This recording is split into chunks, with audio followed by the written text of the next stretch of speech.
আমাদের অন্তর্বর্তীকালীন সরকারের প্রধান হিসাবে প্রফেসর ডক্টর মোহাম্মদ ইউনূসকে আমরা গ্রহণ করেছিলাম। এই কাজটি তিনি করবেন নিরপেক্ষ, অত্যন্ত দৃঢ়, এবং আমরা মনে করেছিলাম উনি সার্বিকভাবে নিরপেক্ষভাবে দেশের পরিচালনার জন্য যথোপযুক্ত। বিশ্বব্যাপী ওরা সুনাম আছে। আজকে দুঃখের সঙ্গে বলতে হয়, আমরা যে আস্থা ওনার উপর অর্পণ করেছিলাম, আমরা নিরাশ হয়েছি। উনি দেশের কোন রকম কোনো কিছু ভালো করতে পারেন নাই। দেশকে উনি ভালোভাবে চালাচ্ছেন না। উনি দেশকে যে সংস্কারের কথা বলছেন, সেই সংস্কারের যে নমুনা আমরা দেখতে পাচ্ছি, নিজস্ব একটি দল করে সেই দল সেই পুরোনো সংস্কৃতিতে চলে যাচ্ছে। সেই দল সেই পুরোনো ভাবে চাঁদাবাজি বিভিন্নভাবে মানুষকে ব্যবসায়ীদের কাছে ভয়ভীতি প্রদর্শন করে, সরকারি তহবিল ব্যবহার করে, সরকারি কর্তৃত্ব ব্যবহার করে, বিচার বিভাগ অন্যান্য বিভাগকে ব্যবহার করে, খবর কমিশন পুলিশকে ব্যবহার করে, তারা চাঁদাবাজির মাধ্যমে একটা তাদের অভিযোগ তারা বিরাট ফান্ড করে শোডাউনের রাজনীতি করছেন। তাহলে কি রাজনীতির দল আপনি উপহার দিচ্ছেন আমাদের? আর কি রাজনীতি করবেন? সংস্কার করছেন। একটা কি সংস্কার? যে সংস্কার হলো আমরা ঐক্যমতের একটা ঐক্যমতের কমিটি করেছে, সেখানে সংস্কার করবেন।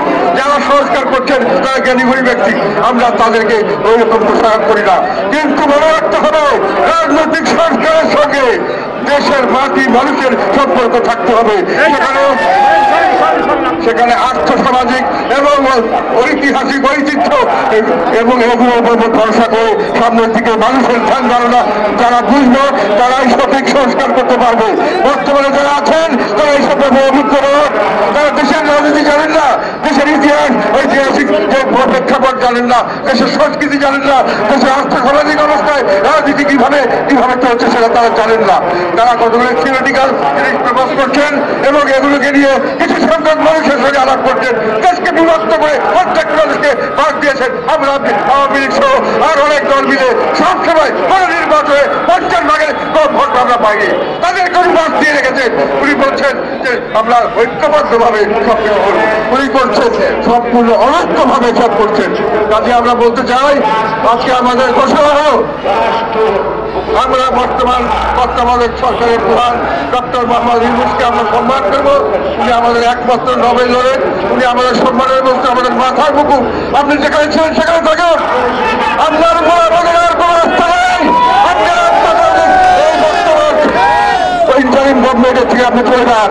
আপনার দ্বারা আমরা কোন রাজনৈতিক কোন রকম ভারত শাসন পাবো না, আপনার দ্বারা নিরপেক্ষ নির্বাচন পাবো না, আপনার দ্বারা কোনো সংস্কার আমরা বিশ্বাস করি না। আপনারা যারা সংস্কার করছেন, যারা সংস্কার বাংলাদেশের প্রেক্ষাপট জানেন না, তাদের বৈচিত্র্য জানেন না, রাজনৈতিক ইতিহাস জানেন না, রাজনীতির আর্থসামাজিক অবস্থা জানেন না, সেই মানুষজনকে যারা দিয়েছেন সেই সংস্কারগুলো আমরা বলবো আমরা টেবিলে রেখে যান। পরবর্তীতে যারাই আসবে তারা এটা বিবেচনা করে তাদের প্রেক্ষাপট দেখে তারা করবে।